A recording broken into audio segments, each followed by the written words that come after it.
Elena's fingers found the hole in Marcus's favorite shirt. She sat by candlelight needle poised above the torn cotton. 3 months of mending, the same tear. 3 months of pulling thread through fabric that would never be worn again. The shirt still smelled like hym leather and wood smoke, and the particular warmth of a man who chopped kindling before dawn. She pressed the cloth to her face, breathing him in like medicine. Outside, Colorado winter pressed against the windows. Inside, time had stopped the day they brought his body home. The needle trembled, one stitch, then another. She was mending what could not be broken, healing what had already died. But her hands moved anyway because stopping meant accepting. Accepting meant letting go. And Elena Hartwell was not ready to let go. The wind sang through the mountain pines, lonely, endless, patient. It could wait. It had learned, like her, that some things were worth holding on to, long past reason, even when holding on felt like drowning.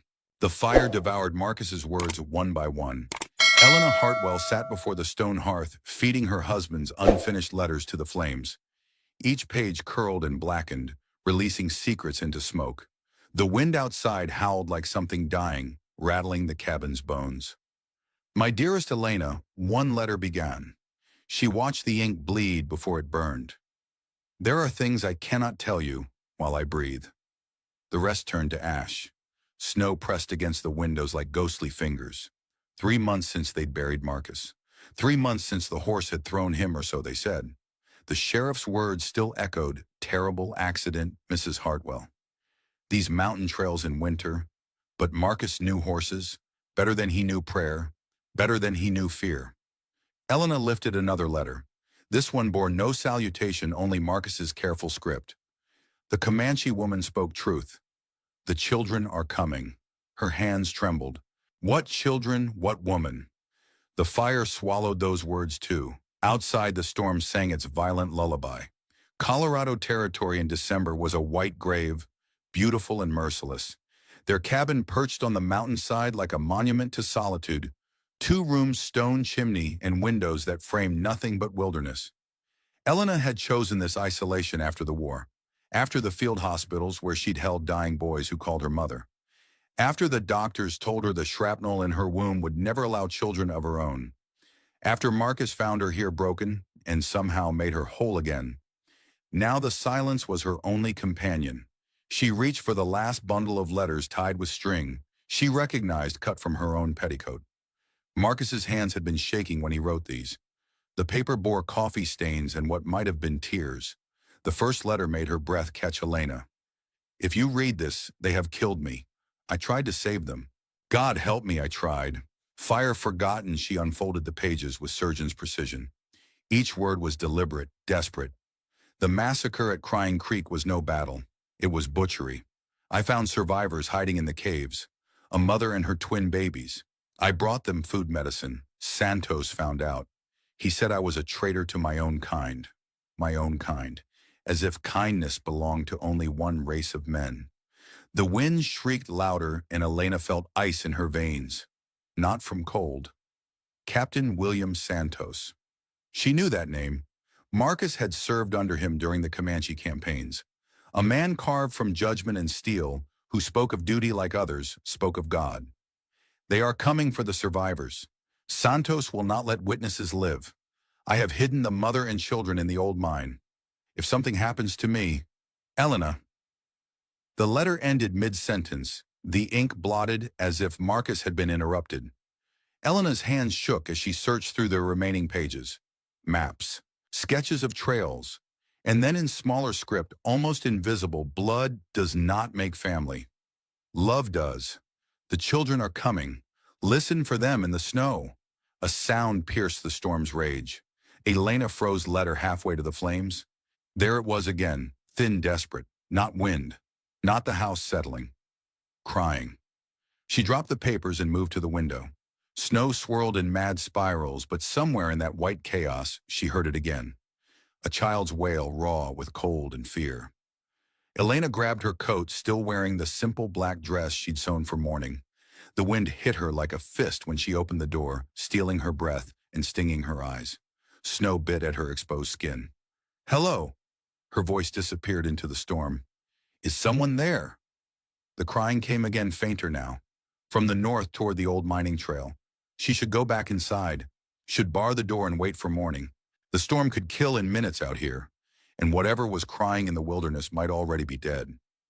But the sound pulled at something deep in her chest, the same instinct that had made her run toward cannon fire during the war toward the wounded who needed her hands. Elena lit the oil lantern and stepped into the snow. Each step was a battle.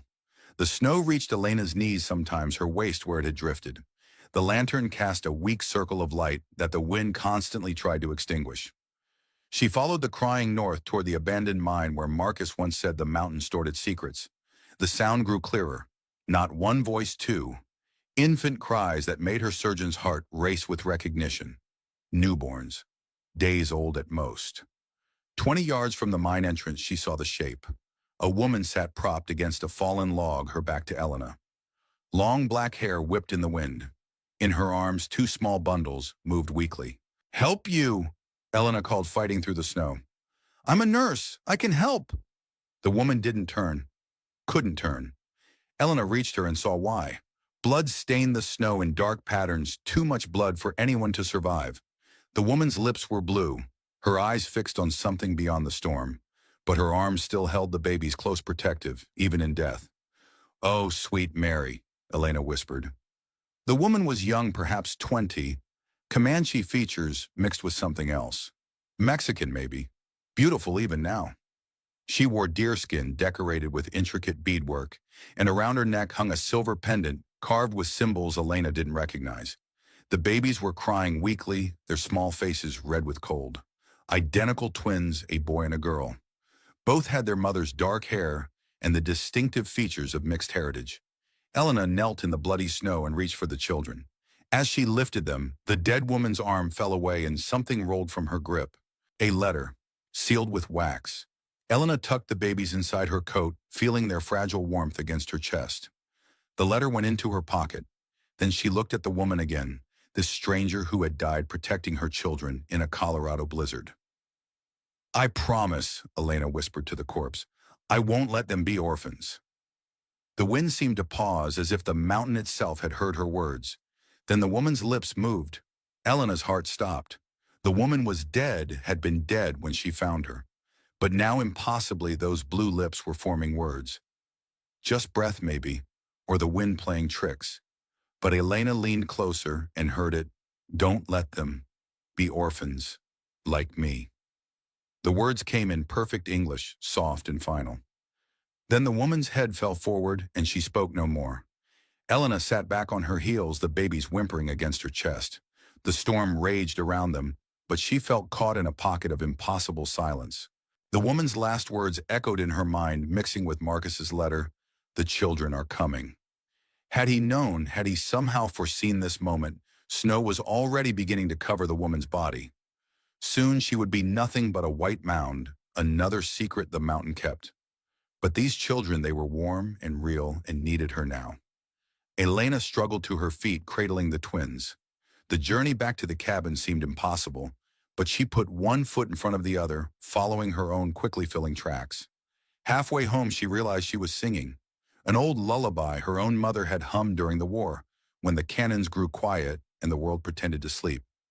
"Hush now, my darlings, the snow's coming down, but you're safe in my arms in this mountain town." The babies stopped crying. The cabin felt different with children in it. Elena had delivered babies during the war, pulled them squalling from mothers who bled on battlefield surgeries, helped them breathe when the world seemed determined to suffocate everything good.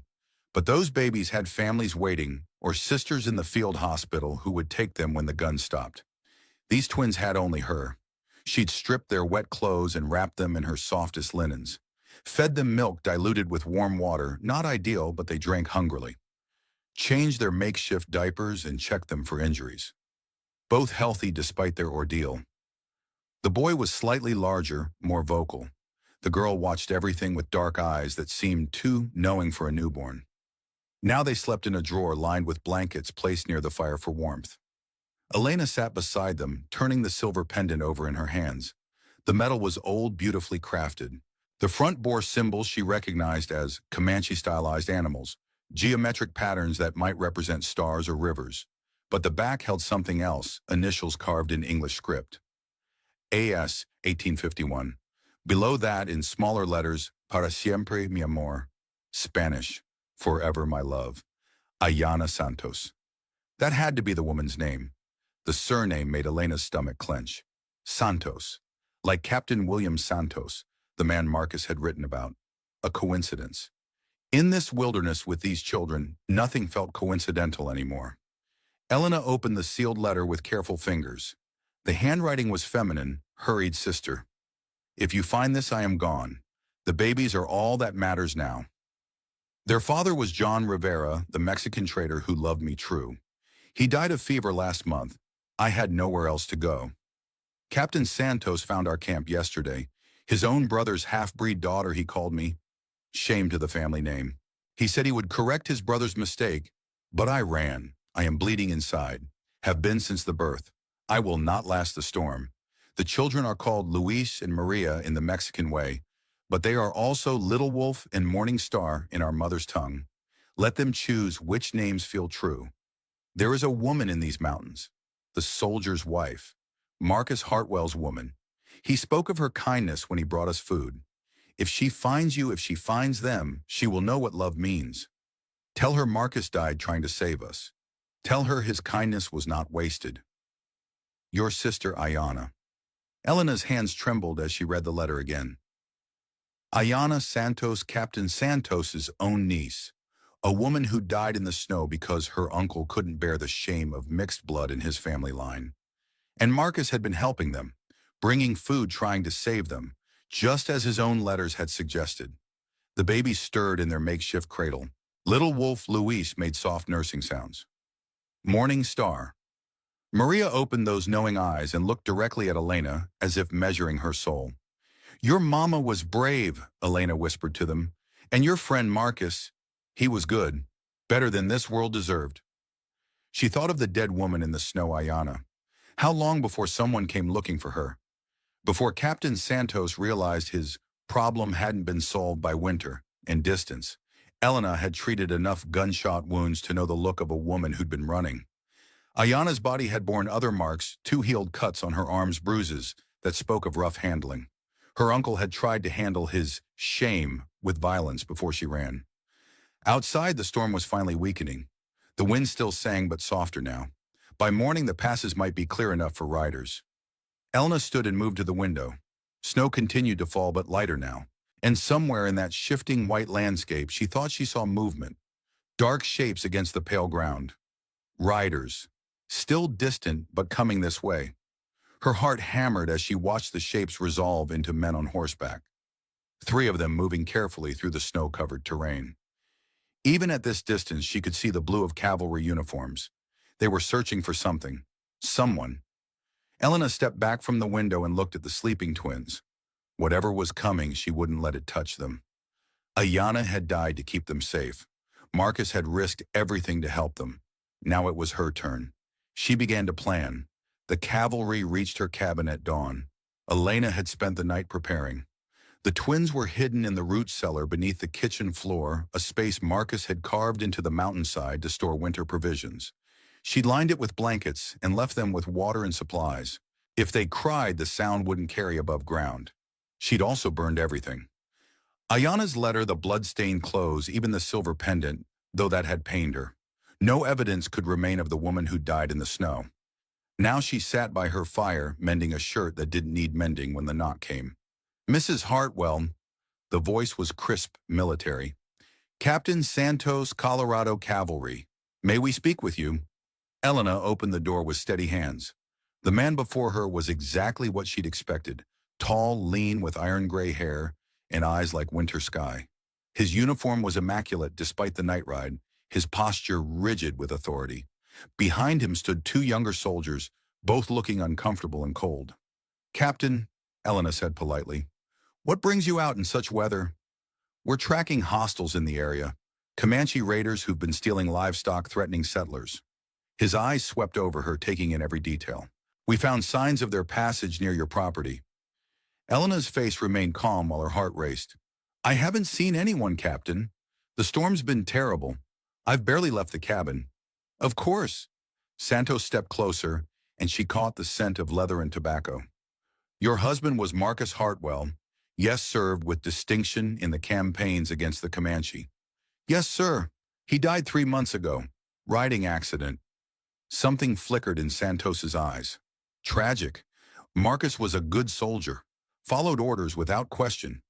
The lie hung between them like smoke. Elena kept her expression neutral, but inside she burned. Marcus had died because he'd questioned orders, because he'd chosen humanity over blind obedience. May we search your property? Santos asked. Standard procedure when tracking hostiles. Of course, Elena said, stepping aside, though I'm afraid there's not much to see. Santos entered first, his eyes scanning everything. The main room was sparse fireplace, table chairs, Elena's medical bag on a shelf. Her black mourning dress and simple surroundings painted her as exactly what she appeared, a widow living alone in the wilderness. You're quite isolated here, Santos observed. Dangerous for a woman alone. I manage. I'm sure you do. He moved toward the kitchen and Elena's heart hammered. The cellar entrance was hidden beneath a throw rug, but a careful search would reveal it. Tell me, Mrs. Hartwell, have you heard anything unusual? Voices in the night crying, perhaps? Elena's blood turned to ice. Crying. Animals in distress. Sometimes the wind plays.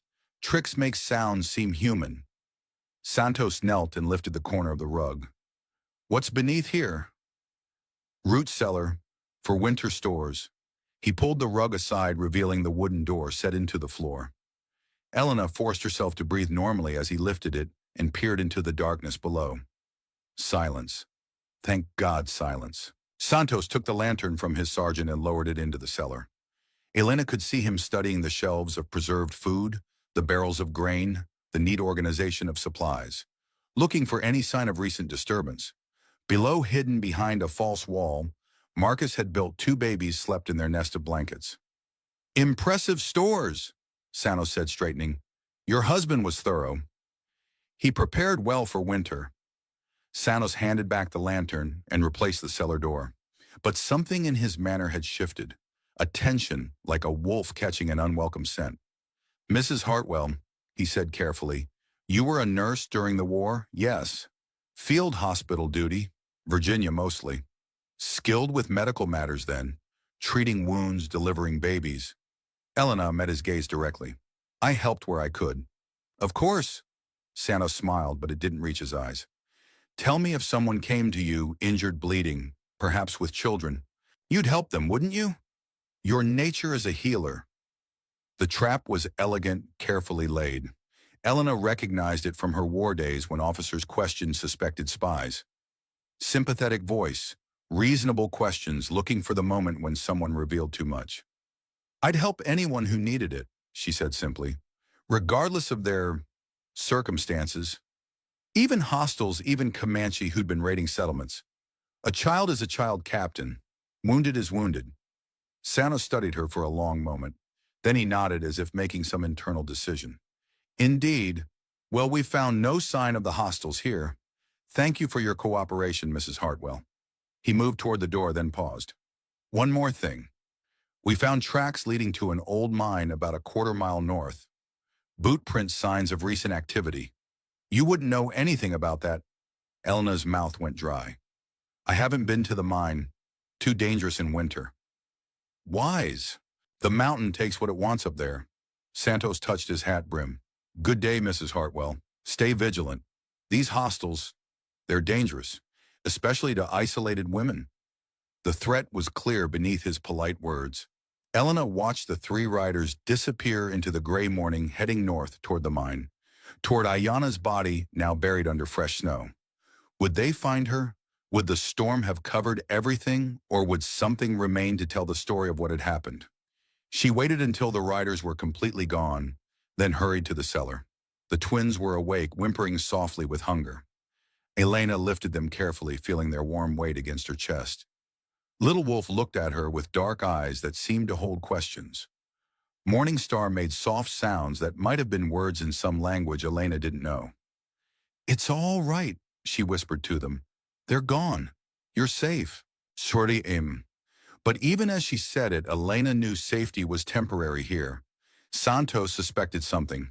He would be back with more men with better searches, and next time she might not be able to hide two growing babies. She needed help, someone who understood this world of mountain wilderness and military hunts, someone who could teach her how to survive what was coming.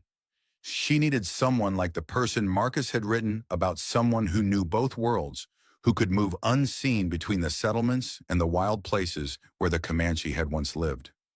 As if summoned by her thoughts, a shadow moved past the window. Elena froze the babies in her arms. The shadow came again, too tall for an animal, too deliberate for wind-blown debris. Someone was outside watching the cabin. Someone had been listening while Santos asked his careful questions. Someone who now knew exactly what Elena was hiding. The shadow belonged to a woman. Elena saw her clearly when she stepped around the cabin's corner, tall, lean, moving with the fluid grace of someone born to wilderness. She wore buckskin pants and a wool coat, her long black hair braided with leather strips. Her face bore the distinctive features Elena was learning to recognize, Comanche mixed with something else. Spanish perhaps, or Mexican. The woman's dark eyes fixed on the window where Elena stood holding the twins. For a moment neither moved. Then the stranger raised her hands, showing empty palms in a gesture of peace. Elena's instincts warred with each other. Caution said, bar the door and wait.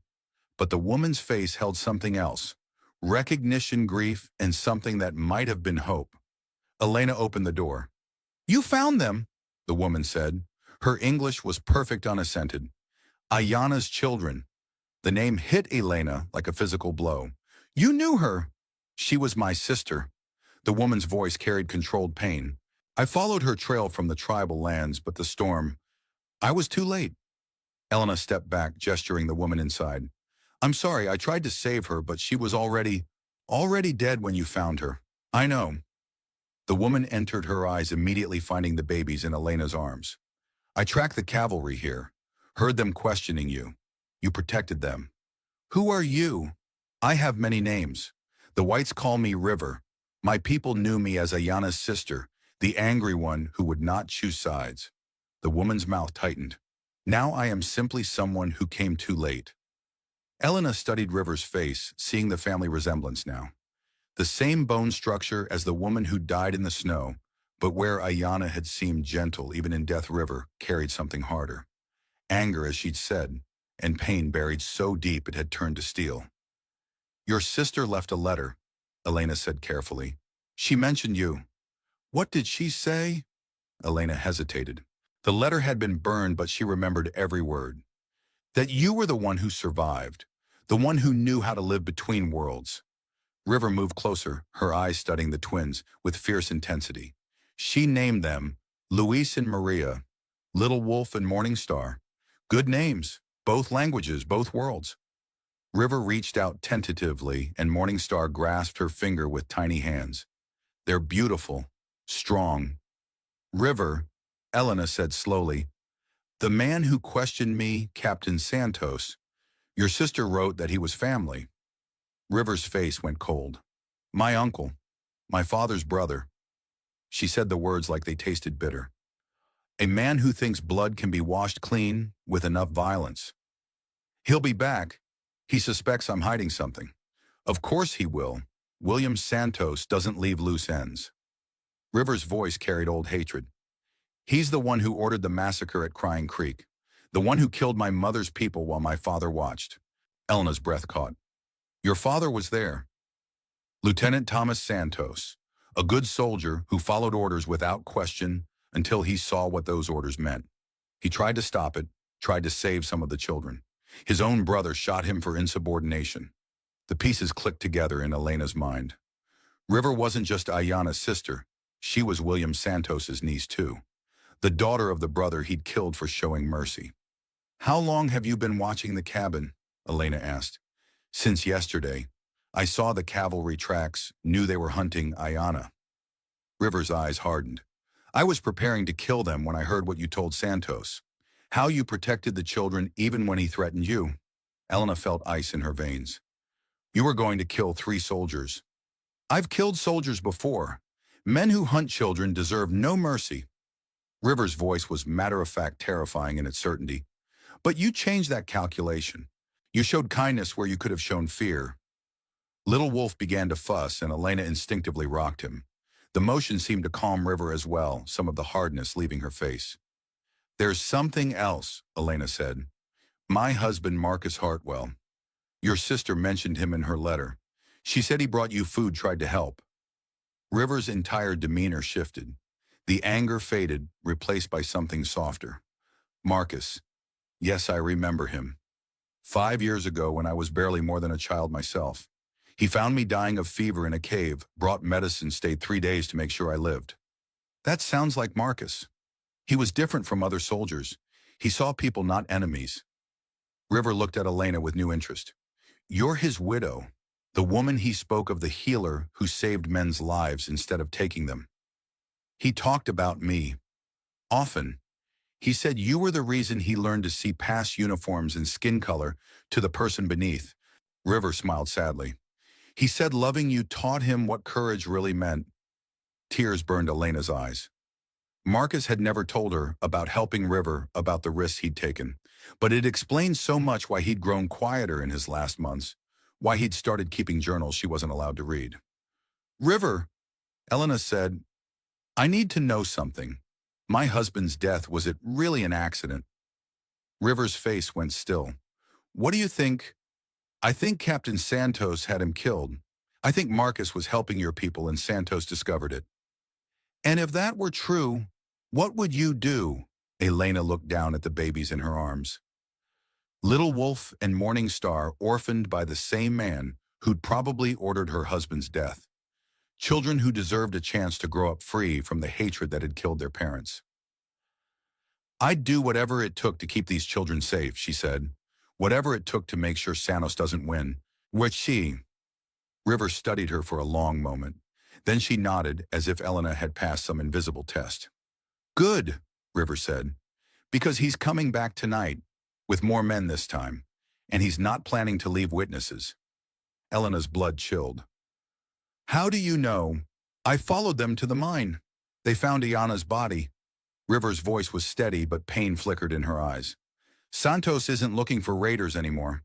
He's looking for evidence, for anyone who might have seen what really happened to his niece." "What do we do?" River moved to the window, scanning the mountainside with practiced eyes. "We disappear, tonight before they return.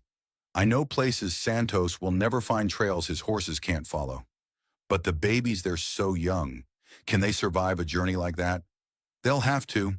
The alternative is letting Santos find them here." River turned back to Elena. "There's something else you need to know. About the pendant Iana wore. Did you save it?" Elena's heart sank. "I burned it. To hide the evidence." "Good, but first did you read the inscription, AS in Spanish words?" "Yes. Para siempre, mi amor." River's face darkened. "That pendant belonged to my mother. Santos gave it to her before he knew she was Comanche, before he decided love could be convenient or inconvenient depending on politics." She paused. "Iana stole it when she ran. Santos will recognize it if he ever sees it again. It's ash now, he can't—" "Elena." River's voice was sharp. "Did you burn everything, every scrap of evidence?" Elena's mind raced. The letters from Marcus. She'd burned most of them, but, "Oh God," she whispered. "I kept one. The last one he wrote. It mentions the children, mentions Santos by name." River closed her eyes. "Where is it?" Elena hurried to the mantel where she'd hidden the letter behind a loose stone. Her fingers found only empty space. The hiding spot was empty. "It's gone," Elena said, panic rising in her voice. "The letter's gone." River was beside her in an instant, examining the hiding place. Recently disturbed. Someone knew exactly where to look. She met Elena's eyes grimly. "Santos found it while his men distracted you with the cellar search. Then he knows everything." "Not everything. He knows Marcus was helping Comanche survivors. He knows someone here has been caring for children, but he doesn't know who you really are, yet doesn't know you're the one who found Iana." River's mind was clearly racing, calculating odds and possibilities. "We still have a chance, but not much time." Elena felt the weight of the twins in her arms, felt the crushing responsibility of their lives depending on her choices. "How long do we have?" Hours, maybe less. River moved to gather her gear. Pack light only what you can carry on foot. We'll head north toward the high country where even cavalry horses can't follow. Honor, River, wait. Elena caught her arm. Why are you helping me? You don't know me. These children aren't my blood. River paused, studying Elena's face. Marcus saved my life once. He saw me as human when others saw only an enemy. And Ayana, she died believing in the kindness of strangers. She glanced at the babies. Maybe it's time I believed in it too. Elena nodded, understanding passing between them. What do I call you if we're traveling together? River is fine. It's the name I chose for myself after I decided I wouldn't be claimed by either world completely. River shouldered her pack. And you? What should I call you? Elena. Just Elena. Elena. River tested the name, then smiled slightly. A good name. It means light, doesn't it? In Greek, yes. Then Elena it is. We'll need all the light we can find where we're going. Outside, the wind was picking up again. Snow had begun to fall, which would help cover their tracks but make travel harder. Elena looked around the cabin one last time at the furniture Marcus had built, the windows he'd installed, the life they'd created together in this remote corner of the world. She was leaving it all behind for two babies who weren't hers, with a woman she'd known for less than an hour. The logical part of her mind screamed that this was madness. But as little Wolf stirred in her arms and made soft sounds that might have been contentment, Elena knew she was making the only choice her heart would allow. Ready? River asked. Elena adjusted the sling that held the twins close to her body, grabbed the medical bag that had traveled with her since the war, and nodded. They slipped out into the growing storm, leaving the warm cabin behind for the uncertain safety of the wilderness. Behind them, Elena's old life ended. Ahead, whatever came next would be built on the foundation of two children who'd already survived more than most adults ever would. As they climbed toward the tree line, Elena thought she heard the distant sound of approaching horses. But when she looked back, there was only snow and darkness and the fading glow of windows that would soon be empty. The mountains swallowed them into its white embrace, and Elena Hartwell began the transformation that would either save them all or destroy everything she'd ever been. The old trapper's cabin clung to the mountainside like a broken prayer. Elena and River had climbed for 6 hours through deepening snow, the twins bundled against Elena's chest in a sling River had fashioned from rope and blankets. The babies had been remarkably quiet, as if they understood the need for silence. Only their occasional soft breathing reassured Elena they were still alive in the bitter cold. The cabin was little more than a lean-to built into a rock overhang, but it offered shelter from the wind that howled across the peaks, like the voices of the dead. River had known about it, one of many hideouts she'd used during her years of living between worlds. We can rest here until dawn, River said, checking the crude door for stability. Santos won't risk his horses on these trails in darkness. Elena settled by the cold fireplace, unwrapping the twins to check them for signs of frostbite. Their small faces were red from cold but healthy. Little Wolf whimpered and nuzzled against her, seeking warmth and food. Morning Star simply watched everything with those impossibly knowing eyes. They need milk, Elena said. And warmth. River was already building a fire with practiced efficiency. There's goat's milk powder in the supplies I cached here. Not ideal, but it will keep them fed. She struck flint to tinder, coaxing flame from dry wood. You did well on the climb. Not many soft-living settlement women could make that journey. I'm not soft-living, Elena said quietly. The war taught me what I could survive. The war. River glanced at her over the growing flames. You were at the hospitals, Marcus said, treating soldiers. Boys mostly, 18, 19 years old, blown apart by cannonballs and left to die in agony. Elena's voice carried old pain. I learned that survival isn't about strength. It's about refusing to let go when letting go would be easier. River nodded slowly. My people have a saying. The reed that bends in the storm survives when the mighty oak falls. You're a reed, Elena. Stronger than you know. The fire caught, filling the small space with dancing light and precious warmth. Elena fed the babies with the makeshift milk River prepared, watching their small faces relax as hunger was satisfied. For a moment, the cramped cabin felt almost peaceful. Then River spoke the words that shattered the illusion of safety. There's something else about Marcus you need to know. About his letters and why Santos really wanted him dead. Elena looked up from Morningstar's feeding. What do you mean? River reached into her pack and withdrew a bundle wrapped in oiled leather. I found these hidden in the mine near where Ayana died. Your husband was more careful than you knew. She unwrapped the bundle to reveal papers, letters, maps, and documents Elena had never seen. Marcus's handwriting, but different from the letters she'd burned. These were coded careful, written by a man who knew he was being watched. Marcus was documenting everything, River explained. Every massacre, every cover-up, every time Santos ordered the killing of women and children and called it military necessity. She handed Elena a letter. Read this one. Elena's hands shook as she unfolded the paper. Marcus's careful script filled the page. Record of events. Crying Creek Settlement, October 15th, 1879. Captain William Santos ordered the attack at dawn. Reported enemy strength, 40 warriors. Actual count observed 12 elderly men, 23 women, 31 children. No warriors present. Santos claimed self-defense when questioned about civilian casualties.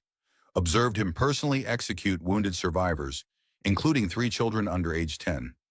Lieutenant Thomas Santos, his brother, attempted to stop the executions.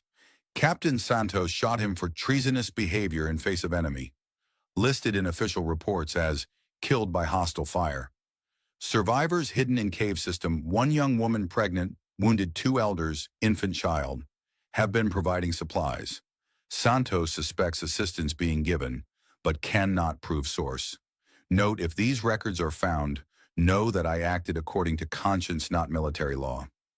Some orders are too evil to follow. Elena's vision blurred with tears. He was keeping evidence, building a case against Santos. More than that, River said grimly. Look at the dates. Elena shuffled through the papers. The earliest was dated 6 months before Marcus's death. The latest was written just days before his accident. He was planning to expose everything, Elena breathed. Santos found out and had him killed. And now Santos knows someone else has been helping Comanche survivors. Someone with medical knowledge. Someone who could keep Ayana alive long enough to birth those children. River's eyes were hard. He's not just hunting raiders anymore.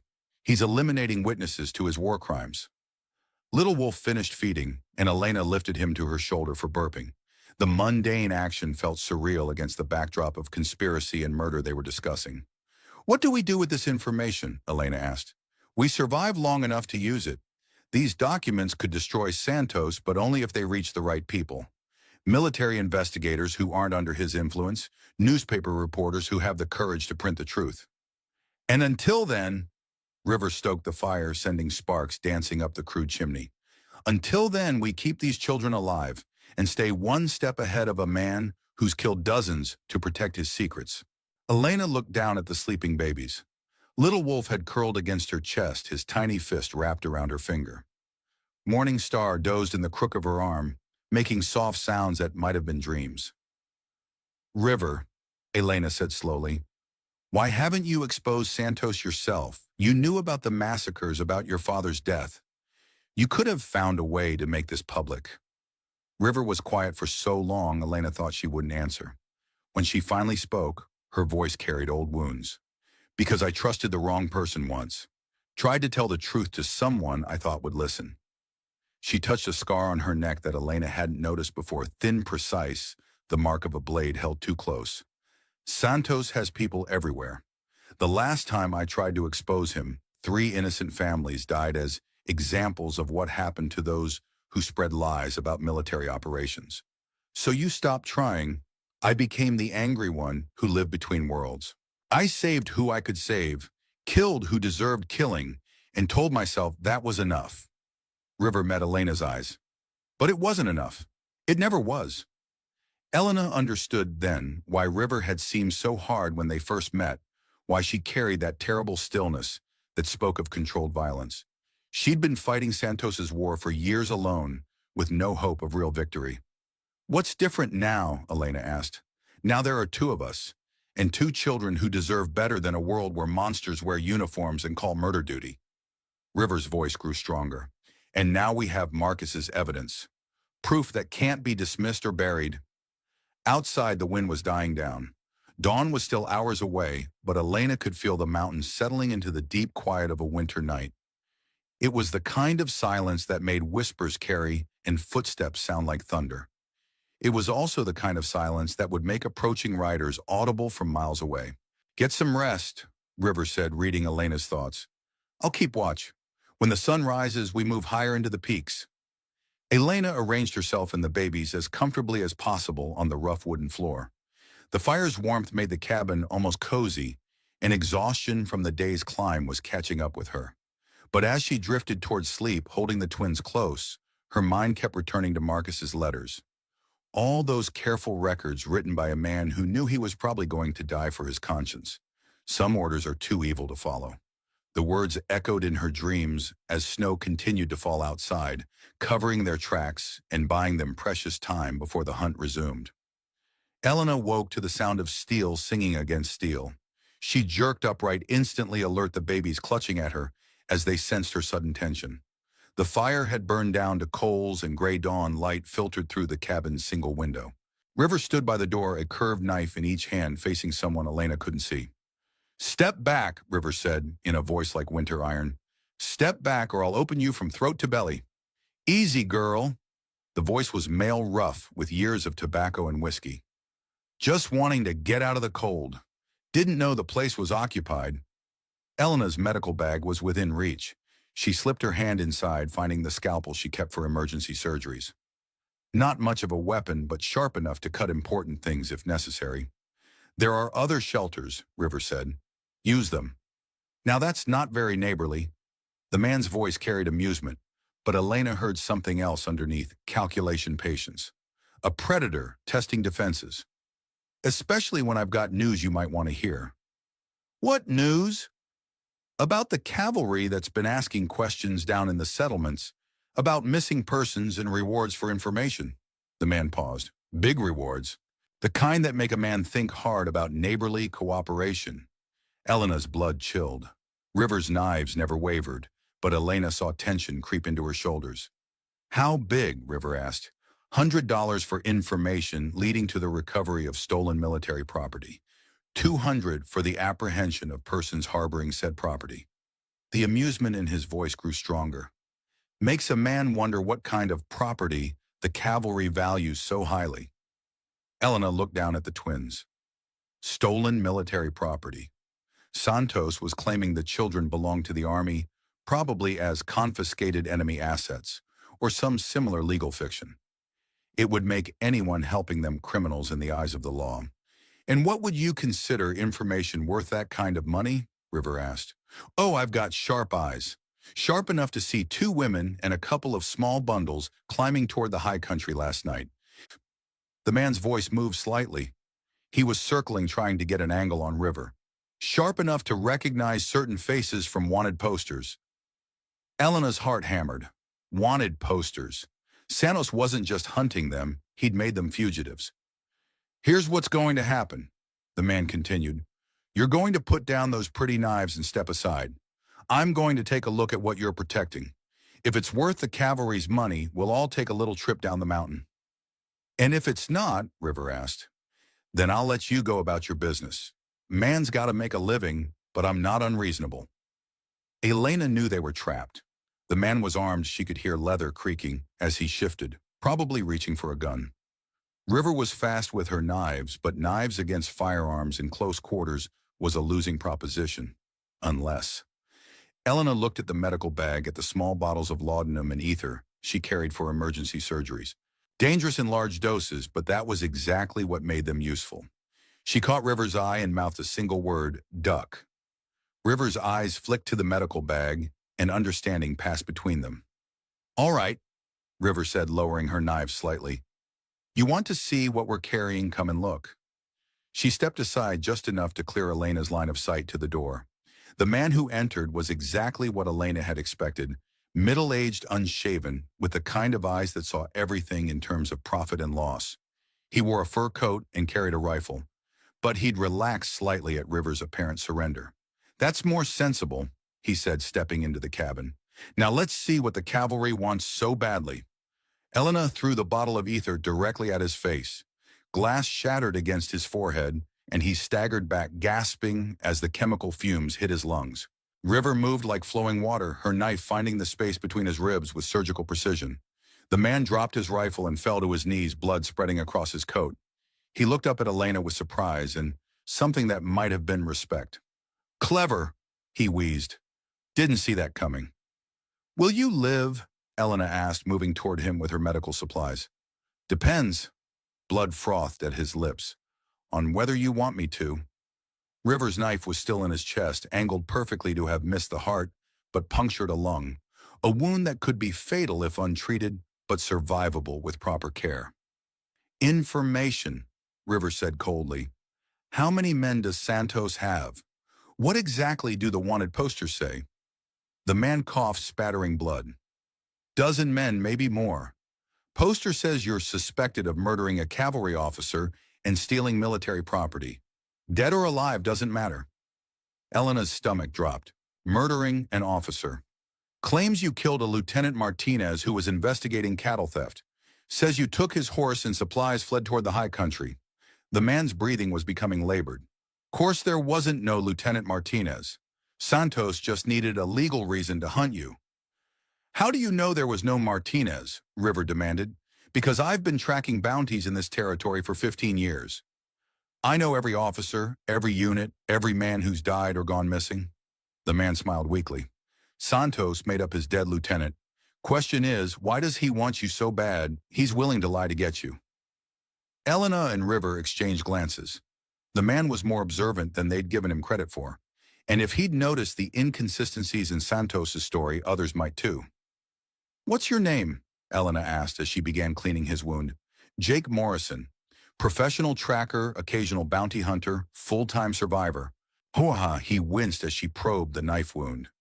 "And you're about to find out if my word is worth anything." "What do you mean? I could take that reward money, turn you in, collect my payment, and never think about you again?" Morrison coughed again, but his breathing was steadying as Elena worked.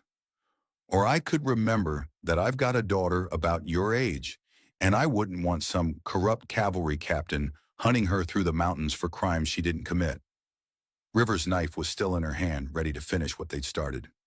"And which choice are you making?"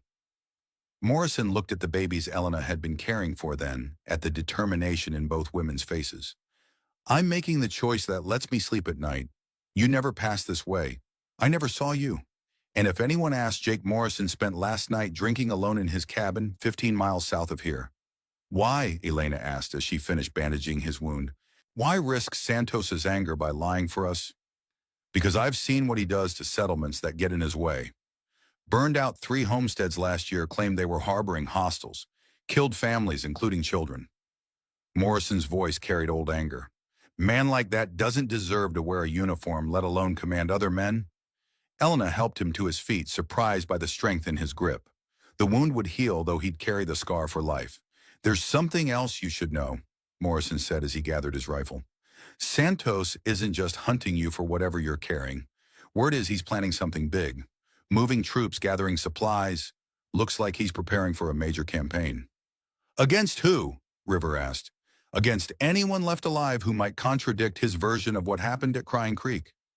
Morrison met her eyes grimly. "He's not just covering up one massacre anymore. He's planning to finish what he started." The implications hit Elena like a physical blow. Santos wasn't just trying to eliminate her and River as witnesses, he was preparing to destroy any remaining evidence of his crimes, including any Comanche survivors who might still be hiding in the mountains. "How long do we have?" Elena asked. "Week, maybe 2. Depends on how fast he can get authorization for his final pacification campaign." Morrison moved toward the door, then paused. "Ladies, if you're planning to fight him, you're going to need more than knives and medical supplies. Santos has an army. You've got righteousness and determination. Sometimes that's enough," River said quietly. Morrison smiled. "Sometimes it is, but not often." He touched his hat brim. "Good luck. You're going to need it." He disappeared into the gray morning, leaving Elena and River alone with the terrible knowledge of what was coming. The attack came at midday when the sun finally broke through the clouds. Elena was feeding Morningstar while River scouted the trail ahead. They'd moved higher into the mountains, following paths that were little more than animal tracks carved into the rock face. The twins had been remarkably strong, sleeping peacefully in their slings despite the thin air and bitter cold. Elena heard the horses before she saw them, metal shoes striking stone echoing off the canyon walls below. She looked down through a gap in the rocks and felt her heart stop. Riders. At least 8 of them in cavalry blue, picking their way up the narrow trail with grim determination. Santos had found them. Elena gathered the babies and scrambled toward the rocky outcrop where River had gone to scout. She found her crouched behind a boulder studying the approaching riders through a small spyglass. "How many?" Elena whispered. 8 men including Santos. "They're moving fast, but the trail will slow them down." River collapsed the spyglass. "They know exactly where we are." "How is that possible?" Morrison said he wouldn't. Morrison kept his word. "But look." River pointed down the mountainside where Elena could see their own tracks in the snow-dark footprints leading directly up the slope like an arrow pointing to their position. "The sun melted the snow just enough to make our passage obvious." Elena cursed silently.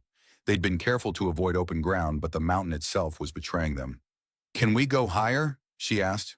"Not with the babies. The air is already thin enough to affect them, and there's a storm coming in from the west." River pointed to dark clouds building on the horizon. "We're trapped." Elena looked down at Little Wolf and Morning Star, both sleeping peacefully in their blankets. They'd survived so much already, their mother's death, a freezing night in the wilderness, a dangerous climb through mountain peaks. It seemed impossible that their journey might end here, within sight of safety. "What if we split up?" Elena suggested. "You take one baby, I take the other. Even if they catch one of us." "No." River's voice was firm. "We stay together. These children have lost enough family already." The sound of approaching horses grew louder. Elena could hear voices now, orders being shouted as the riders navigated the difficult terrain. "Then what do we do?" River was silent for a long moment, studying the landscape, with the eyes of someone who'd spent years thinking like prey. Then her face hardened with decision. "We make them pay for every inch." She led Elena to a defensive position among the rocks, a natural fortress, where the trail narrowed to barely 6 feet wide. Anyone approaching would have to come single file, giving up the advantage of numbers. "You know how to use this?" River asked, handing Elena a rifle. Elena recognized it as the weapon Morrison had carried. "River, when did you—" "He gave it to me. Said if we were determined to fight Santos, we should at least be properly armed." River's smile was grim. "Turns out Jake Morrison is a man of his word in more ways than one." Elena checked the rifle's action. She'd learned to shoot during the war, not well, but well enough to hit what she aimed at from this distance. "What about the babies?" River had already thought of that. She led Elena to a sheltered alcove in the rocks protected from gunfire and wind. "They'll be safe here. And if something happens to us—" "Nothing's going to happen to us." "If something happens," River continued firmly, "Morrison knows about this place. He'll come looking when the shooting stops."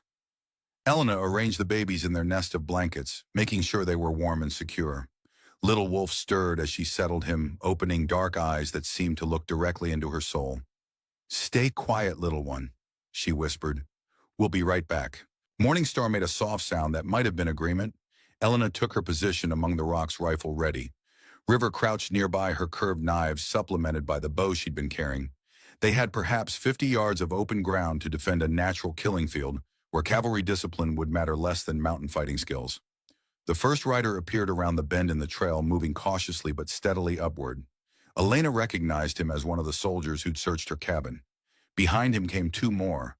Then Santos himself, unmistakable in his bearing even at this distance. "Wait," River whispered. "Let them get closer." The riders advanced slowly, clearly aware they were entering dangerous ground. Elena could see them scanning the rocks above, looking for exactly the kind of defensive position she and River had chosen. When the lead rider was 30 yards away, River stood up. "That's far enough, Santo," she called. The cavalry patrol stopped, horses dancing nervously on the narrow trail. Santos urged his mount forward, his face visible now beneath his hat brim. "River Santos," he called back. "I wondered when you'd show yourself." "It's not Santos anymore. I gave up that name when you murdered my father." "Your father was a traitor. He died like one." Santos's voice carried across the rocks like a whip crack. And you've chosen to follow his path, helping hostiles harboring stolen property, murdering military personnel. What stolen property? What murdered personnel? Elena found her voice surprising herself with its steadiness. Santos's attention fixed on her. Mrs. Elena Hartwell, widow of another traitor, you're charged with the murder of Lieutenant Martinez and the theft of military assets. There is no Lieutenant Martinez, Elena called back. You made him up to justify hunting innocent people. Santos smiled, but it was cold as winter iron. Innocent? You're harboring enemy children, Mrs. Hartwell. Comanche raiders who will grow up to kill white settlers. You call that innocent? They're babies. They're the spawn of savages, and you're a fool if you think saving them makes you noble instead of treasonous. River's arrow took the lead rider through the shoulder, spinning him from his saddle. The crack of Elena's rifle followed a heartbeat later, and another soldier cried out as her bullet found its mark. Take cover, Santos roared, but there was no cover on the narrow trail. His men could only retreat or charge forward into the teeth of River's position. Two of them chose to charge. River's second arrow dropped one horse, sending rider and mount tumbling down the rocky slope. Elena's rifle spoke again, but her shot went wide as her target dove behind a boulder. Santos had pulled back with his remaining men, but Elena could hear him shouting orders. They were regrouping, planning something. They'll try to flank us, River said, reloading her bow. Send men around through the rocks while the others keep us pinned down. And how long can we hold them? Long enough. River's voice carried grim certainty. One way or another, this ends today. Elena understood what she meant. They weren't planning to survive this fight, they were planning to make it cost Santos so much that he might think twice before hunting other innocent people. But as she settled back into position, checking her rifle's ammunition, Elena thought of the babies sleeping in their rocky shelter. Little Wolf and Morning Star deserved better than dying with the women who'd tried to save them. They deserved a chance to grow up, to choose their own names and their own paths, to live free from the hatred that had killed their parents. Elena closed her eyes and made a silent prayer to whatever gods might be listening. She wasn't asking for salvation, she was asking for time. Just enough time to make sure the children survived whatever happened to their guardians. When she opened her eyes, Santos and his men were moving again, and the real battle was about to begin. The storm saved their lives. Just as Santos's men began their flanking maneuver, the western clouds unleashed their fury. Snow fell in thick curtains, driven by winds that made accurate shooting impossible, and turned the mountain trail into a treacherous nightmare. Elena huddled in the rocks, trying to shield her rifle from the blizzard, while keeping watch for movement below. Visibility had dropped to mere yards, transforming the world into a swirling white void where shapes appeared and vanished like ghosts. "Can you see them?" she called to River. "Nothing." River's voice was nearly lost in the wind. "They'll have to take shelter or risk losing their horses." It was a temporary reprieve, but Elena would take whatever mercy the mountain offered. She crawled back to check on the babies, finding them still sleeping peacefully in their sheltered alcove. Their faces were warm despite the bitter cold, a small miracle that made her heart clench with protective love. "Elena," River's urgent whisper cut through the storm. "Someone's coming up the back trail." Elena grabbed her rifle and followed River to the rear of their position. Through the swirling snow, she could make out a dark figure climbing toward them, alone, moving with the careful steps of someone navigating treacherous ground. "Santos," Elena whispered. "No. Wrong build, wrong movement." River knocked an arrow. "But still armed." The figure resolved out of the storm, and Elena's breath caught. It was Morrison, the bounty hunter they'd fought and spared in the trapper's cabin. He moved with obvious pain, favoring his wounded side, but his eyes were alert and determined. "Don't shoot," he called softly. "I'm here to help." River kept her arrow nocked, but didn't draw the bowstring. "Why should we trust you?" "Because Santos just executed 2 of his own men for questioning his orders. Because he's planning to burn out every settlement between here and Denver to deny supplies to hostile sympathizers." Morrison reached their position, breathing hard from the climb. "And because I've got information you need to survive this." Elena helped him into the shelter of the rocks. "What information?"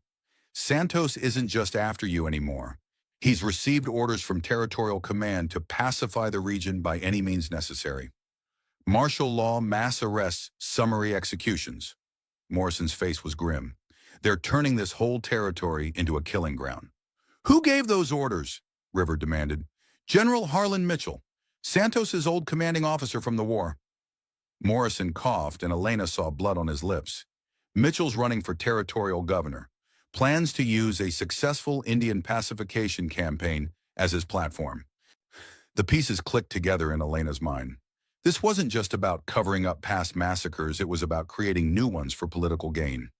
Santos wasn't a rogue officer anymore. He was an official executioner with government backing. How many men does he have now?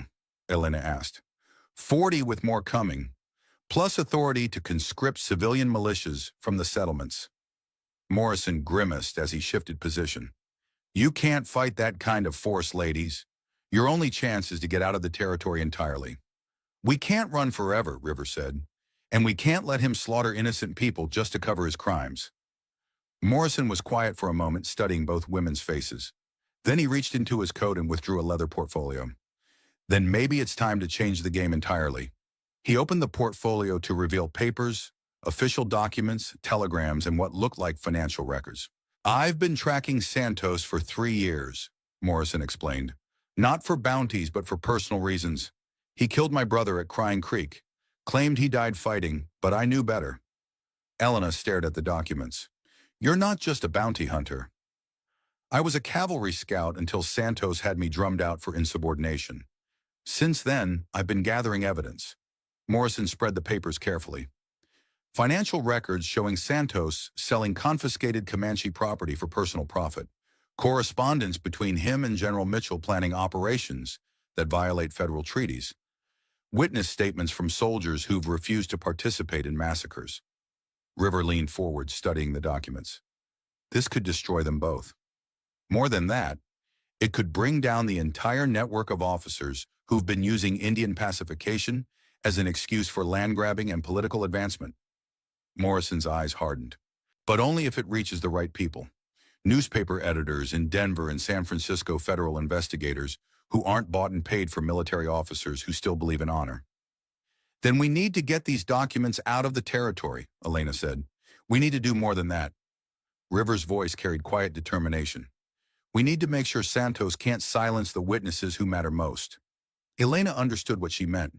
The surviving Comanche families hiding in the mountains, the settlement families who'd helped them, the soldiers who'd refused to participate in massacres, all of them were marked for death if Santos succeeded in his campaign. There's a place, Morrison said slowly, an old trading post near the territorial border, run by a man named Thomas Gray Eagle, half Comanche, half Irish, with connections to newspapers in 3 states. If we can get the evidence to him... How far? River asked. 40 miles through mountain passes. With Santos hunting us and winter storms coming? Morrison shook his head. It's a long shot. Elena looked back at the babies sleeping in their shelter. Little Wolf and Morning Star, orphaned by Santos's violence, now depending on 3 wounded adults to carry the truth far enough to matter. It's the only shot we have, she said. The storm was beginning to weaken, and they could hear movement from below. Santos's men were stirring, preparing to resume their attack as soon as visibility improved. We need to move, River said. Now while the storm still gives us cover. Morrison struggled to his feet, his face pale with pain. I can scout ahead, find us a route that avoids the main trails. You're wounded, Elena protested. You should rest, let the wound heal. Elena. Morrison's voice was gentle but firm. I've been hunting the truth about Santos for 3 years. I've seen what he does to the innocent, the defenseless, the people who just want to live in peace. He looked at the sleeping babies.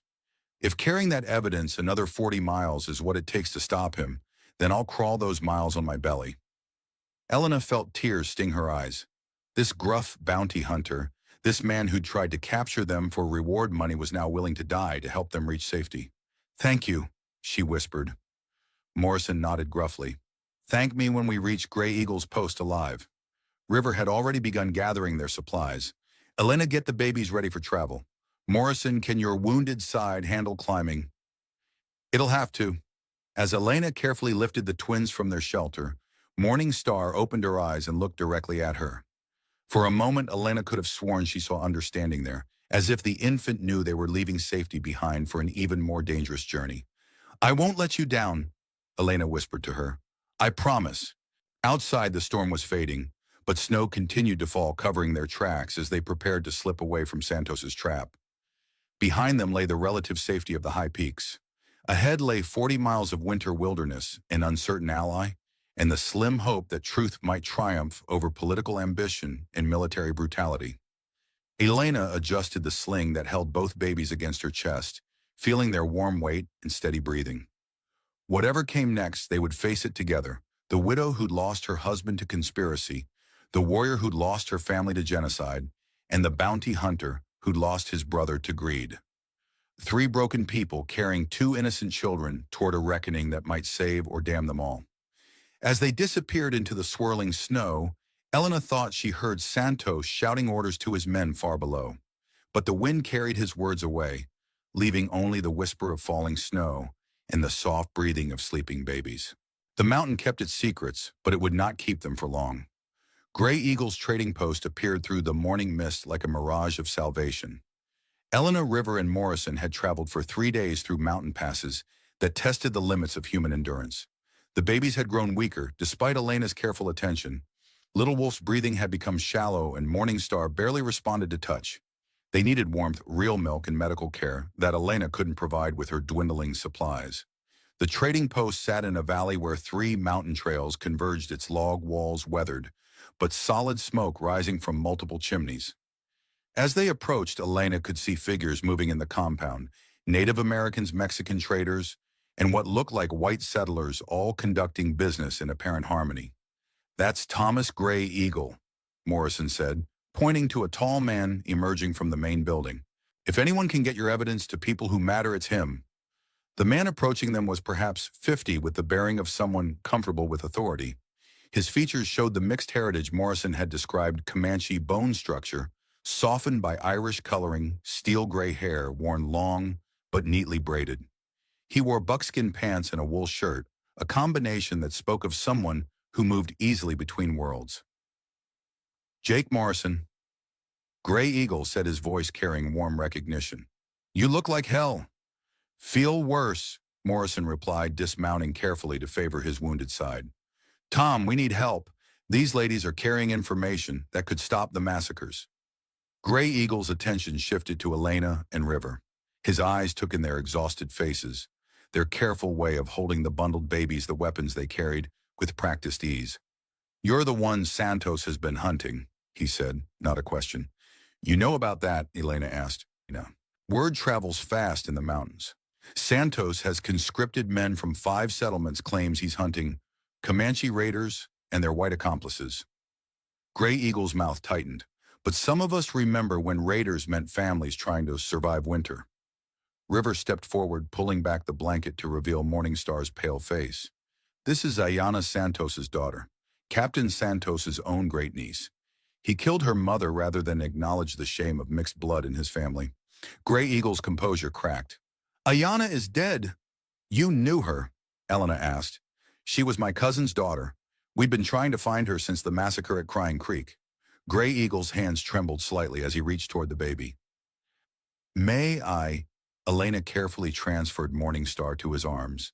The baby opened her dark eyes and looked up at him with that same knowing expression Elena had grown to recognize. "She has her grandmother's eyes," Gray Eagle whispered. "And her great-grandfather's spirit." He looked up at Elena and River. "You've been caring for both children." "This is Little Wolf," Elena said, adjusting the sling that held the boy. "They're twins." "Twins!" Gray Eagle smiled for the first time. "In the old stories, twins are messengers from the spirit world.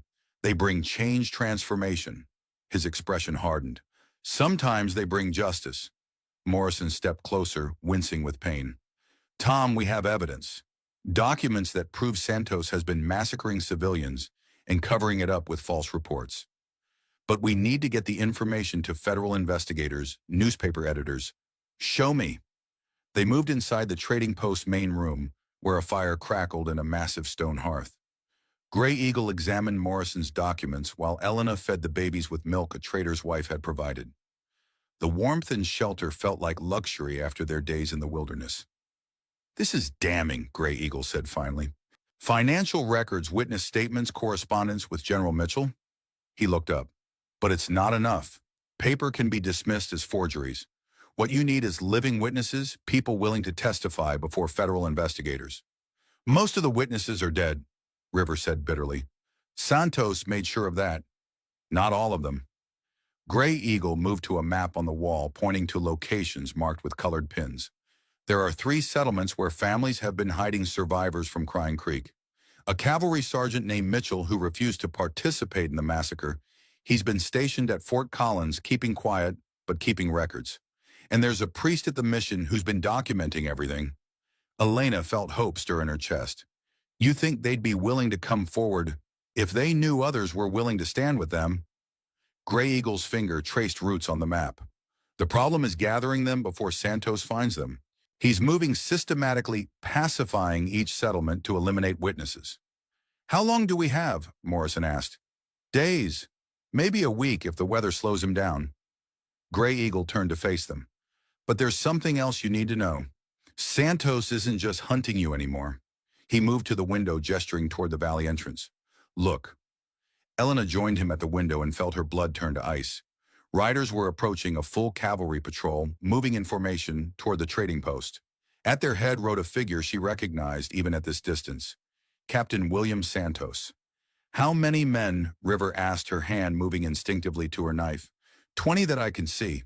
Probably more in reserve." Gray Eagle's voice was grim. "He's not taking chances this time." Elena looked down at the babies in her arms. Little Wolf was sleeping fitfully, his small face flushed with fever. Morningstar watched everything with those dark eyes, as if she understood the danger approaching. "Can we run?" Elena asked. "Not with the children. They're too weak for another flight through the mountains." Gray Eagle moved away from the window. "But we don't have to run." "What do you mean?" Gray Eagle smiled and Elena saw steel beneath his diplomatic exterior. "I mean, Captain Santos is about to discover that some territories aren't as pacified as he believes." Santos entered the trading post like a conqueror claiming new territory. His boots rang against the wooden floor as he strode into the main room, flanked by 2 sergeants with rifles at the ready. Behind them came more soldiers, spreading out to block every exit. "Thomas Gray Eagle." Santos said, his voice carrying the authority of military command. "You're harboring fugitives from military justice." Gray Eagle stood calmly behind the main counter, his hands visible and empty. "Captain Santos, you're far from your usual patrol routes. I'm pursuing murderers and thieves, enemies of territorial peace." Santos's eyes swept the room, taking in Elena and River near the fireplace. Morrison slumped in a chair, the baby sleeping in Elena's arms. "I believe you have something that belongs to the United States Army." "I have many things," Gray Eagle replied mildly. "You'll need to be more specific." Santos stepped closer, his hand resting on his saber hilt. "Stolen military property. Comanche children taken during a lawful pacification action." "Ah," Gray Eagle nodded as if understanding. "You're referring to these infants born to your own niece before you had her killed." The words hit Santos like a physical blow. Elena saw his face flush, saw his hand tighten on his weapon. "I don't know what lies these criminals have told you." "No lies, William." The voice came from the back of the room, and Elena turned to see an older man stepping out of the shadows. He wore the blue uniform of a cavalry sergeant, his chest decorated with campaign ribbons, spanning decades of service. Santos went white. "Sergeant Mitchell, what are you doing here?" "My duty, finally." The sergeant moved forward, and Elena could see the family resemblance, the same bone structure as General Mitchell, the same iron-gray eyes. "The duty I should have done years ago when I first suspected what you were. You're out of uniform, Sergeant, away from your post without authorization." "I'm here on federal authority." Mitchell produced a leather wallet, opening it to reveal official credentials. "Inspector General's office investigating reports of irregularities in territorial pacification operations." Santos's composure cracked completely. "That's impossible. General Mitchell assured me." "My brother assured you of many things, including protection from investigation." The sergeant's voice carried bitter disappointment. But even General Harlan Mitchell couldn't cover up the murder of his own men forever. Elena felt pieces clicking together in her mind. Sergeant Mitchell, the man Gray Eagle had mentioned as a witness. The general's own brother sent to investigate the very crimes he'd been helping to conceal. You see, William, Sergeant Mitchell continued, when soldiers start questioning orders, when they start keeping their own records of what really happened at places like Crying Creek, eventually someone notices. Someone who outranks territorial ambitions and political campaigns. Santos looked around the room, clearly calculating odds and distances. His soldiers were loyal, but they were also hearing testimony that painted their commander as a war criminal. Sergeant, Santos said carefully, you're being deceived by known hostiles and enemy sympathizers. These people have been spreading lies. Then let's examine the evidence, shall we? Gray Eagle moved to the table where Morrison's documents lay spread out. Financial records showing unauthorized sale of confiscated property. Witness statements from soldiers under your command. Correspondence between you and General Mitchell planning operations that violate federal treaties. Santos lunged forward, reaching for the papers, but River was faster. Her knife appeared in her hand, as if by magic, the blade touching Santos's throat before he could complete his movement. I wouldn't, she said softly. Santos froze, feeling the razor edge against his skin. You dare threaten an officer of the United States Army. I'm threatening the man who murdered my father, my sister, my people. River's voice was steady, but Elena could see years of suppressed rage burning in her eyes. Lieutenant Thomas Santos died trying to stop a massacre. You shot him for it. Swanee, your father was a traitor. My father was the only honorable man in your unit. River's blade pressed slightly deeper, drawing a thin line of blood. And you killed him because he reminded you what honor looked like. Sergeant Mitchell stepped forward, his own weapon drawn but pointed at the floor. Stand down, miss. Let federal justice handle this. River didn't move. Federal justice, like the justice that protected him for 5 years while he slaughtered innocents. Like the justice that brought me here to stop him. Mitchell's voice carried absolute authority. I give you my word, Captain Santos will face trial for his crimes, all of them. Elena watched the tableau frozen in the firelight. River holding a blade to Santos's throat. Soldiers uncertain whether to act. Sergeant Mitchell representing a justice system that had failed them all before. Then Little Wolf began to cry. The infant's wail cut through the tension like a sword through silk. Elena instinctively moved to comfort him, and the movement broke the spell, holding everyone motionless. River stepped back, lowering her knife. Santos touched his throat, his fingers coming away bloody. You have no authority here, Mitchell, Santos snarled. This is my territory, my command. Your territory ended the moment you started selling Army property for personal profit. Mitchell gestured to his men who'd been standing uncertain in the doorway. Corporal Harris placed Captain Santos under arrest for conduct unbecoming an officer, unauthorized use of military resources, and murder of military personnel. The soldiers looked between their captain and the federal inspector, uncertain which authority to follow. Santos seized on their hesitation. These men follow my orders, not yours. They know where their loyalty belongs. Do they? Gray Eagle spoke quietly, but his voice carried to every corner of the room. Do they know about the gold mine claims you've been filing using dead soldiers' names? Do they know about the settlement families you burned out to sell their land to railroad companies? Do they know you've been stealing their dead comrades' pay? The soldiers' uncertainty shifted toward anger. Elena could see it in their faces, the realization that their commander had been profiting from their sacrifices. That's enough, Santos snapped. He drew his saber, the steel singing as it cleared the scabbard. I'll not be lectured by half-breeds and criminals. The blade flashed toward River, but she was already moving. Years of survival had honed her reflexes to inhuman speed, and Santos's military training was no match for mountain-born instincts. River's knife found the gap between his ribs with surgical precision. Santos staggered, looking down at the blade protruding from his chest with something like surprise. You can't. I can, River said quietly. And I have. Santos fell to his knees, then forward onto his face. Blood spread across the wooden floor, dark and final. The room fell silent, except for the crackling of the fire and Little Wolf's diminishing cries. The trial lasted 3 days. Federal investigators had arrived within hours of Santos's death, transforming Gray Eagle's trading post into an impromptu courthouse. Sergeant Mitchell's credentials had proven genuine, and his authority to investigate territorial irregularities was unquestionable. Elena testified about finding Ayana and the babies, about Marcus's hidden letters, about Santos's threats and pursuit. River spoke of the massacres she'd witnessed, the families she'd tried to save, the years of watching justice fail while innocents died. Morrison presented his carefully gathered evidence, financial records, correspondence, witness statements from soldiers who'd finally found the courage to speak truth. Most importantly, other witnesses came forward. Settlement families who'd been hiding Comanche survivors.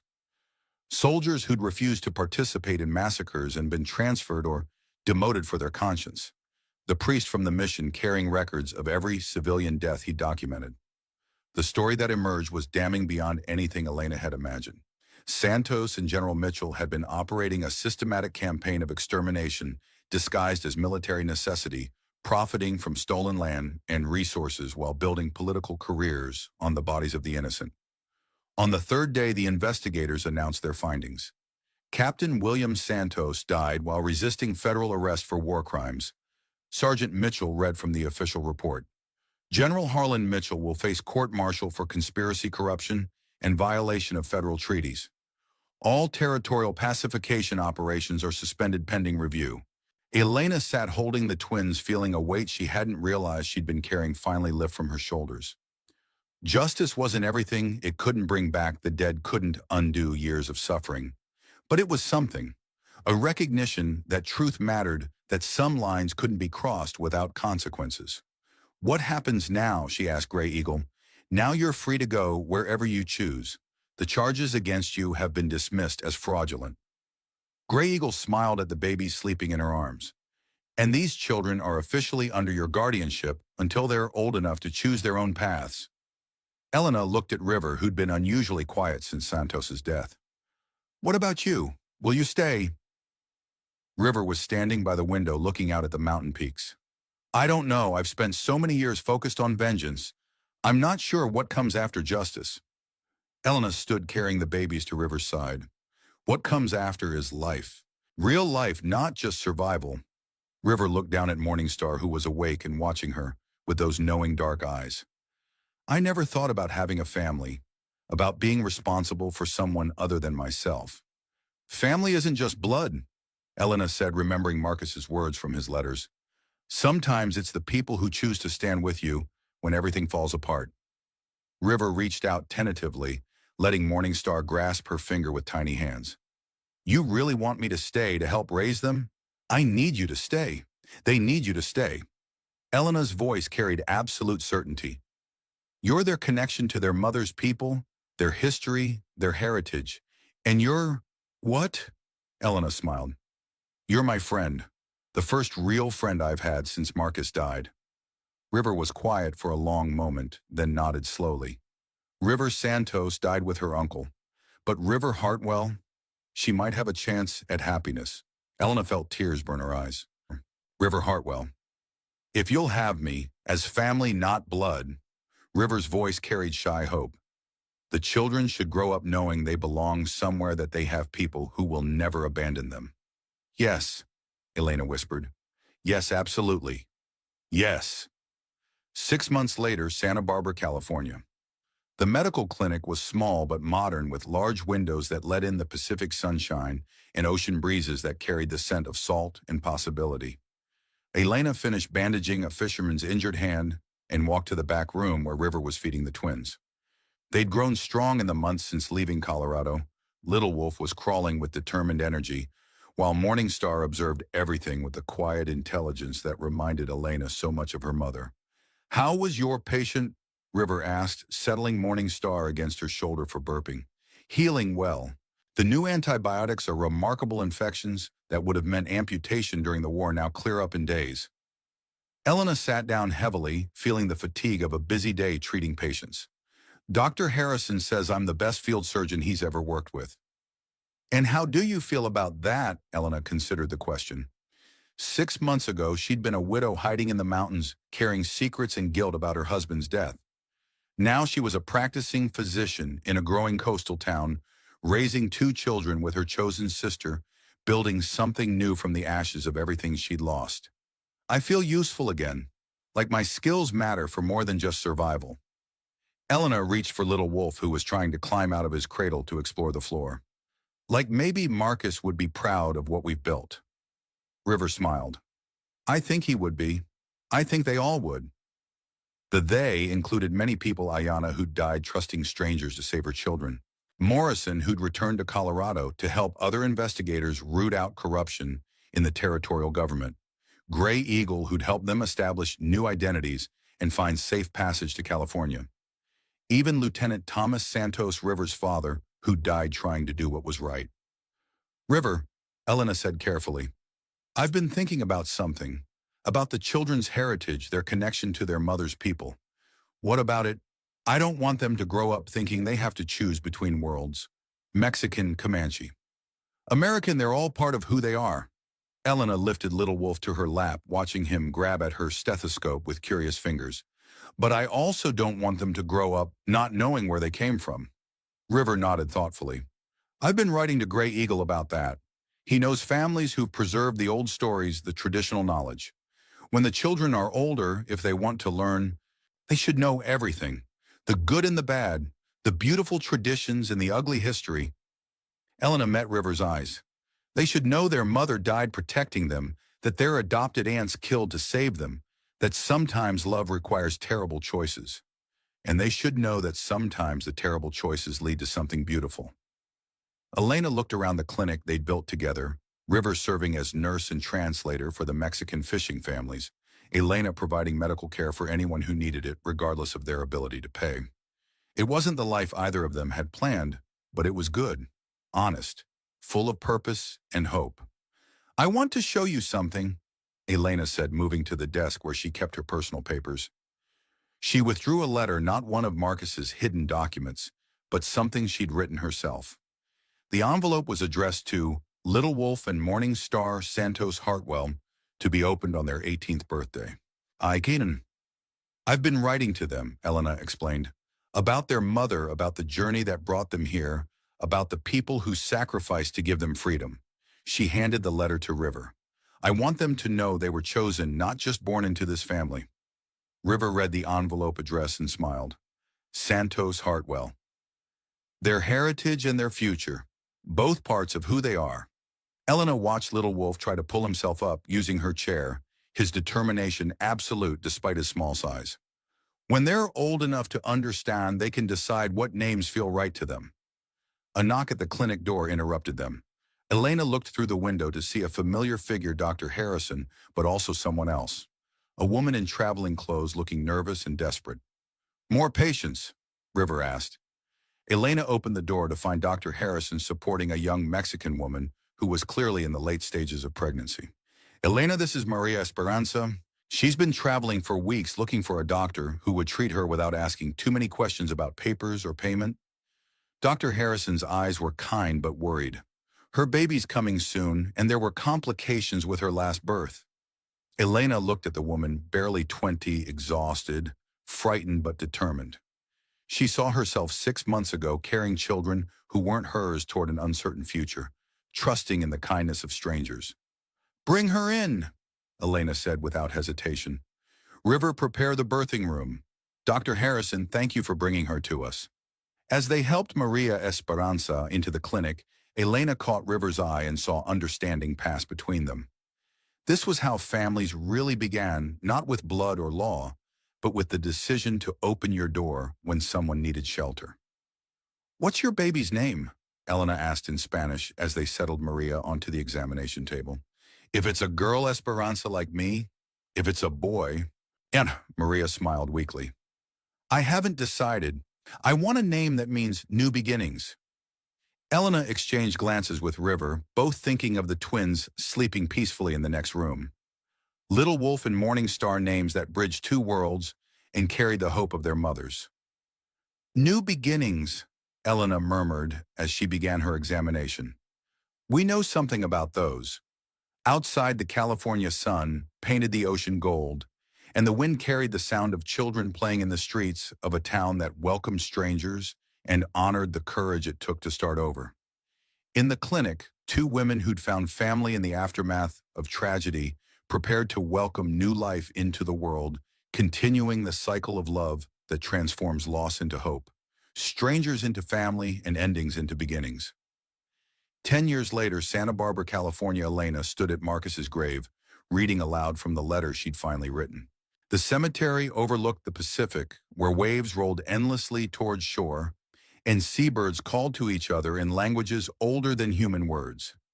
Marcus's headstone was simple granite, inscribed with his name dates in a single line: he chose love over law. My dearest Marcus, Elena read, her voice carrying clearly in the ocean breeze. 10 years have passed since I learned the truth about your death, about the courage you showed in your final months. I wanted you to know what grew from the seeds you planted with your kindness. She paused, looking back toward the clinic where River was teaching 12-year-old Little Wolf and Morning Star how to mix medicines using traditional Comanche knowledge combined with modern techniques. Both children had grown tall and strong, bright and curious, equally comfortable speaking Spanish-English, or the Comanche words River had taught them. The children you died trying to save are thriving, Elena continued. Little Wolf wants to be a teacher to help other children learn about their heritage. Morning Star wants to be a doctor like me, but also a storyteller like her Aunt River. They know their mother's name, their father's name, and the names of everyone who loved them enough to risk everything for their freedom. A figure approached through the cemetery river, walking with the easy grace she'd never lost despite years of settled life. She carried flowers, early wildflowers, that would have grown in the Colorado mountains where their story began. They ask about you often, Elena said to the headstone, about the man who brought medicine to their mother, who kept records that brought justice to their people. River tells them you were the best kind of soldier, the kind who served humanity instead of politics. River reached her side and placed the wildflowers on Marcus's grave. He would have loved seeing them grow up, she said softly. He did see it in a way. His letters talked about believing in futures we might not live to see, about planting trees whose shade we'd never enjoy. Elena folded the letter carefully. He knew the children were coming. Somehow he knew. They stood in comfortable silence, two women who'd built a life from the fragments of loss, who'd turned a stranger's dying wish into a family that spanned cultures and healed old wounds. Elena, River said eventually, there's something I need to tell you. About the clinic, about our future here. Elena looked at her with concern. What is it? Dr. Harrison wants to retire. He's offering to sell us the practice, make it officially ours. River's eyes sparkled with excitement. We could expand, bring in more doctors, maybe start a school for medical training that includes traditional healing alongside modern medicine. Elena felt her heart lift. You want to do this? Really build something permanent here? I want to build something that lasts, something worthy of everyone who died to get us here. River's voice carried quiet determination. I want the children to grow up knowing they're part of something larger than themselves, something that helps heal the wounds between peoples.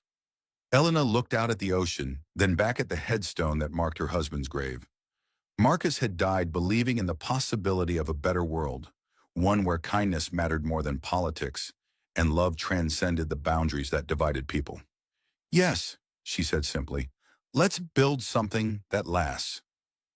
As they walked back toward town, Elena could see the clinic in the distance, its windows bright with afternoon sun. Somewhere inside, two children who'd survived genocide and conspiracy were learning that healing was possible, that families could be chosen as well as born, that love was strong enough to transform the worst loss into the foundation for something beautiful. The weight of silence had been lifted long ago, replaced by the weight of love, heavier in some ways, but infinitely more sustaining. It was a weight Elena would carry gladly for the rest of her life, knowing that every choice to love, instead of hate to heal, instead of harm to include instead of exclude, made the world a little more worthy of the children who would inherit it. Behind them, wildflowers bloomed on a soldier's grave, and the wind carried the sound of children laughing as they learned to bridge worlds with their very existence. The mountain had kept its secrets for a time, but love had proved stronger than silence, and hope had grown from the ashes of everything that seemed lost forever. Some stories end with justice, some end with revenge, the best ones end with family.